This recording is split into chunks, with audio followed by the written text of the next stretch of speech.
Hello नमस्कार दोस्तों, मैं Manish with GK GS YouTube channel पर स्वागत है। कैंसर रोग का अध्ययन क्या कहलाता है? औरंगे नौलाजी। चलिए नेक्स्ट क्वेश्चन। शरीर में सबसे लंबी कोशिकाएं क्या है? तांत्रिक कोशिकाएं। क्या है? तांत्रिक कोशिकाएं। चलिए नेक्स्ट क्वेश्चन। दांत मुख किस पदार्थ के बने होते हैं? टाइन के। चलिए नेक्स्ट क्वेश्चन। किस जंतु की आकृति चप्पल के सामने है? पैरामेसियम। चलिए नेक्स्ट क्वेश्चन। केचुए की आंख होती है? एक भी नहीं। गाजर किस विटामिन की स्रोत है? विटामिन ए की स्रोत है। गाजर किस विटामिन की स्रोत है? विटामिन ए की स्रोत है। चलिए नेक्स्ट क्वेश्चन। किस पदार्थ में प्रोटीन नहीं पाया जाता है? चावल। किस पदार्थ में प्रोटीन नहीं पाया जाता है? चावल। चलिए नेक्स्ट क्वेश्चन देख लेते हैं। मानव का मस्तिष्क का लगभग भार कितना होता है? 1350 ग्राम। मानव के मस्तिष्क का लगभग भार कितना होता है? 1350 ग्राम। चलिए नेक्स्ट क्वेश्चन। रक्त में पाए जाने वाले धातु क्या है? लोहा। चलिए नेक्स्ट क्वेश्चन। कौन सा शरीर में नए ऊतकों की वृद्धि के लिए पोषक तत्व प्रदान करता है? पनीर। पाटनी शब्द में उत्पत्ति किस भाषा से हुई? ग्रीक। चलिए नेक्स्ट क्वेश्चन। शरीर की सबसे बड़ी ग्रंथि कौन है? यकृत। क्या है? यकृत। चलिए नेक्स्ट क्वेश्चन। मनुष्य में मादा जनन अंग से किस हार्मोन का स्रावित होता है? रिलैक्सन। चलिए नेक्स्ट क्वेश्चन। मनुष्य में ऐच्छिक गतियों का नियंत्रण किसके द्वारा होता है? सेरिब्रम। चलिए नेक्स्ट क्वेश्चन। शरीर का तापक्रम कहाँ नियंत्रित होता है? हाइपोथैलेमस। चलिए नेक्स्ट क्वेश्चन। अमीबा में भोजन का अंतर्ग्रहण किसके द्वारा होता है? कूटपाद। किसके द्वारा? कूटपाद। चलिए नेक्स्ट क्वेश्चन। कौन सा एंजाइम लार में पाया जाता है? टाइलन। कौन सा एंजाइम लार में पाया जाता है? टाइलन। वह प्रक्रिया जिसके द्वारा मनुष्य स्रावस ग्रहण करता है तथा छोड़ता है वह है? ऊर्जा उत्पादन के लिए कोशिकाएं प्रायः किसका उपयोग करती है? ग्लूकोज। किस अभिक्रिया द्वारा पौधे में ऑक्सीजन बाहरी वातावरण से कोशिकाओं में पहुंचता है? विसरण। चलिए नेक्स्ट क्वेश्चन। सर्वसन की अभिक्रिया में खाद्य पदार्थ की परिणतः क्या होती है? विघटन। चलिए नेक्स्ट क्वेश्चन। खाद्य पदार्थों का पौधे में स्थानांतरण का मुख्य रूप कौन सा है? सुक्रोज। कौन सा है? सुक्रोज। एक स्वस्थ मनुष्य की रक्तचाप कितनी होनी चाहिए? 120/80। चलिए नेक्स्ट क्वेश्चन। मनुष्य के मस्तिष्क की सबसे बाहरी झिल्ली है? ड्यूरामीटर। चलिए नेक्स्ट क्वेश्चन। मनुष्य के सूंघने की क्षमता को नियंत्रित करता है? धरान्द्रीय पाली। मनुष्य में बुद्धि एवं चतुराई का केंद्र है? सेरिब्रम। चलिए नेक्स्ट क्वेश्चन। रक्त में ग्लूकोज की मात्रा नियंत्रित रहता है इंसुलिन के कारण। चलिए नेक्स्ट क्वेश्चन। ऑक्सीजन क्या है? एंजाइम। चलिए नेक्स्ट क्वेश्चन। गोबर छत्ता किसके अंतर्गत आता है? मृत जीवी। वायुमंडल में सामान्यतः CO2 पाया जाता है? 0.03%। चलिए नेक्स्ट क्वेश्चन। छाया में पनपने वाले पौधे को क्या कहते हैं? सियोकाइटस। चलिए नेक्स्ट क्वेश्चन। मनुष्य में मुख्य श्वसन अंग क्या है? फेफड़ा। मुख्य अंग क्या है? फेफड़ा। चलिए नेक्स्ट क्वेश्चन। उच्च रक्तचाप की अवस्था को क्या कहते हैं? हाइपरटेंशन। क्या कहते हैं? हाइपरटेंशन। चलिए नेक्स्ट क्वेश्चन। मछलियों में उत्सर्जन पदार्थ क्या है? अमोनिया। मछलियों में उत्सर्जन पदार्थ क्या है? अमोनिया। चलिए नेक्स्ट क्वेश्चन। पौधे में आवश्यकता से अधिक जल किस प्रक्रिया द्वारा बाहर निकाले जाते हैं? वाष्प उत्सर्जन। चलिए नेक्स्ट क्वेश्चन। पौधे में गैसों के आदान प्रदान के लिए रहते हैं रंध्र। चलिए नेक्स्ट क्वेश्चन। फेफड़ा का आकार होता है शंकराकार। फेफड़ा का आकार कैसा होता है? शंकराकार। चलिए नेक्स्ट क्वेश्चन। जन का पाचन किस प्रकार की अभिक्रिया है? उपचयन। चलिए नेक्स्ट क्वेश्चन। हार्मोन शब्द का नामकरण किसने किया था? बेलिस एवं स्टर्लिंग। पृथक्करण का नियम किसने दिया था? पृथक्करण का नियम किसने दिया था? मेंडल। चलिए नेक्स्ट क्वेश्चन। जीव विज्ञान शब्द का प्रयोग सर्वप्रथम किसने किया? लेमार्क तथा टेरेवेरनस जीव विज्ञान के जनक के नाम से जाने जाते हैं, अरस्तु के नाम से जाने जाते हैं। चलिए नेक्स्ट क्वेश्चन। वनस्पति विज्ञान के जनक के नाम से जाने जाते हैं। फाइकोलॉजी में किसका अध्ययन किया जाता है? शैवाल। फाइकोलॉजी में किसका अध्ययन किया जाता है? शैवाल। चलिए नेक्स्ट क्वेश्चन। पर्यावरण का अध्ययन जीव विज्ञान के किस शाखा के अंतर्गत किया जाता है? पारिस्थितिकीय। Next question. डेंड्रोलॉजी का संबंध है झाड़ियों के अध्ययन से। डेंड्रोलॉजी का संबंध किससे है? झाड़ियों के अध्ययन से। चलिए नेक्स्ट क्वेश्चन।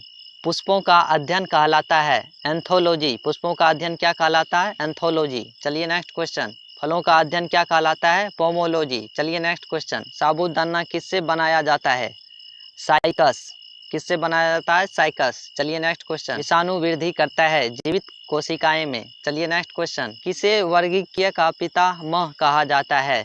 लिनियस। चलिए नेक्स्ट क्वेश्चन। पौधों को नाम देने वाले विज्ञान कहलाता है? वर्गीकीय। चलिए नेक्स्ट क्वेश्चन। पीडोलॉजी में किसका अध्ययन किया जाता है?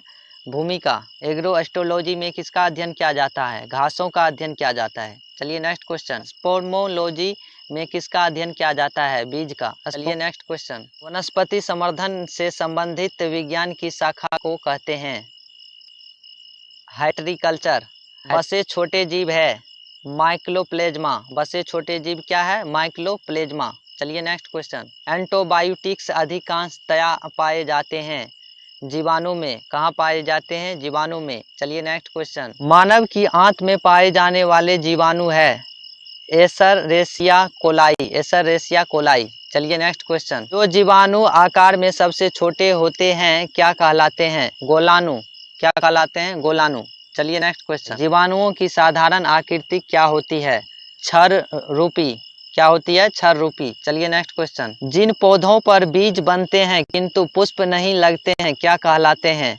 अनावृत बीज। क्या कहलाते हैं? अनावृत बीज। चलिए नेक्स्ट क्वेश्चन। जीवाणुओं की खोज सर्वप्रथम किसने की? ल्यूवेनहॉक। ल्यूवेनहॉक। चलिए नेक्स्ट क्वेश्चन। दिधनाम पद्धति के प्रतिपालक है लिनियस। क्या है? लिनियस। सर्वप्रथम विषाणु की खोज किसने की? इवानोव्स्की। चलिए नेक्स्ट क्वेश्चन। चेचक के लिए टीके का विकास किया था? एडवर्ड जेनर ने। एडवर्ड जेनर ने। चलिए नेक्स्ट क्वेश्चन। दूध के दही के रूप में जमने का कारण है? लैक्टोबैसिलस। दूध के दही के रूप में जमने का कारण है लैक्टोबैसिलस। चलिए नेक्स्ट क्वेश्चन। टीका रोग किसमें होता है? मूंगफली। चलिए नेक्स्ट क्वेश्चन। HIV द्वारा होने वाले रोग? आतशक। क्या है? आतशक। चलिए नेक्स्ट क्वेश्चन। किस शैवाल से आयोडीन प्राप्त होती है? लेमिनेरिया। चलिए नेक्स्ट क्वेश्चन। लाल सागर का लाल रंग किसकी उपस्थिति के कारण होती है? शैवाल। चलिए नेक्स्ट क्वेश्चन। केल्प प्राप्त होता है समुद्रीय शैवालों से। चलिए नेक्स्ट क्वेश्चन। शैवालों की कोशिकाएं भित्ति किसकी बनी होती है? सेल्यूलोज। चलिए नेक्स्ट क्वेश्चन। जंतुओं में होने वाली फुट एंड माउथ रोग किसके कारण उत्पन्न होती है? विषाणु के कारण। किसके कारण? विषाणु के कारण। चलिए नेक्स्ट क्वेश्चन। खेसरा निम्नलिखित संक्रमण के कारण होता है? विषाणु के कारण। चलिए नेक्स्ट क्वेश्चन। सार्स क्या है? विषाणु जनित रोग। सार्स क्या है? विषाणु जनित रोग। कुत्ते के काटने से जिस विषाणु के द्वारा घात रोग उत्पन्न होता है क्या कहलाता है? हाइड्रोफोमोबिया। चलिए नेक्स्ट क्वेश्चन। हाइड्रोफोबिया रोग उत्पन्न होता है विषाणु से। चलिए नेक्स्ट क्वेश्चन। मिर्गी की औषधि किस लाइकेन से प्राप्त होती है? परमेलिया। परमेलिया। चलिए नेक्स्ट क्वेश्चन। जापान में लोग किस लाइकेन को सब्जी के रूप में खाते हैं? इंडोकार्पन। चलिए नेक्स्ट क्वेश्चन। खाली चट्टानों पर उगने वाले लाइकेन को क्या कहा जाता है? सेक्सिकोलस। चलिए नेक्स्ट क्वेश्चन। गोबर पर उगने वाले कवक कहलाते हैं? कोप्रोफिलस। चलिए नेक्स्ट क्वेश्चन। वृक्षों की छालों पर उगने वाले कवक कहलाते हैं? कोटिकोलस। सभी कवक होते हैं विविध पोषी। कवकों की कोशिकाएं भित्ति किसकी बनी होती है? चलिए नेक्स्ट क्वेश्चन। वनस्पति विज्ञान की वह शाखा जिस कवकों का अध्ययन किया जाता है कहलाती है? माइकोलॉजी। माइकोलॉजी। चलिए नेक्स्ट क्वेश्चन। मूलांकुर से विकसित होने वाली जड़ें कहलाती है? मूसला जड़ें। चलिए नेक्स्ट क्वेश्चन। मूलांकुर के अतिरिक्त पौधे के किसी भी भाग से विकसित होने वाली जड़ें कहलाती है? अपस्थानिक मूल। अपस्थानिक मूल। चलिए नेक्स्ट क्वेश्चन। बैक्टीरिया से फैलने वाले रोग क्या है? चेचक। बैक्टीरिया से फैलने वाले रोग क्या है? चेचक। चलिए नेक्स्ट। प्रोटीन जो कोशिकाएं के भीतर उपयोग की जाती है किसके द्वारा संश्लेषित होती है? मुक्त राइबोसोम द्वारा। मुक्त राइबोसोम द्वारा। चलिए नेक्स्ट क्वेश्चन। सेरिकल्चर वनस्पति विज्ञान की वह शाखा जिसमें वर्णन होता है शैवाल के संवर्धन का। किसका वर्णन होता है? शैवालों के संवर्धन का। चलिए नेक्स्ट क्वेश्चन। इस वर्ग के पौधे में बीज बनते ही परंतु बीज नग्न रूप में पौधे पर लगे रहते हैं। तो स्पर्म, जिम्नोस्पर्म। चलिए नेक्स्ट क्वेश्चन। सबसे अधिक क्रोमोसोम किसमें पाए जाते हैं? टेरिडोफाइटस में। चलिए नेक्स्ट क्वेश्चन। उर्वरक के रूप में प्रयोग किया जाता है? एजोला। चलिए नेक्स्ट क्वेश्चन। एजोला है जलीय फर्न, एजोला है जलीय फर्न। चलिए नेक्स्ट क्वेश्चन। बीजों की प्रकृति किसमें उत्पन्न हुई? टेरिडोफाइटस। चलिए नेक्स्ट क्वेश्चन। सर्वसन मूल मिलती है जूसिया में, सर्वसन मूल मिलती है जूसिया में। चलिए अवस्थम मूल पाई जाती है गत्रे में। चलिए नेक्स्ट क्वेश्चन। अरे विकसित होती है मूलांकुर से। चलिए नेक्स्ट क्वेश्चन। गाजर एक है जड़, गाजर एक है जड़। वीडियो अच्छे लगे तो लाइक करना और मेरे चैनल को सब्सक्राइब कर देना, बेल के आइकन को प्रेस कर देना ताकि ऐसी वीडियो की नोटिफिकेशन आप लोगों को मिल सके। दोस्तों इस क्वेश्चन का पीडीएफ चाहिए तो नीचे डिस्क्रिप्शन में लिंक है, वहां से आप लोग डाउनलोड कर सकते हैं।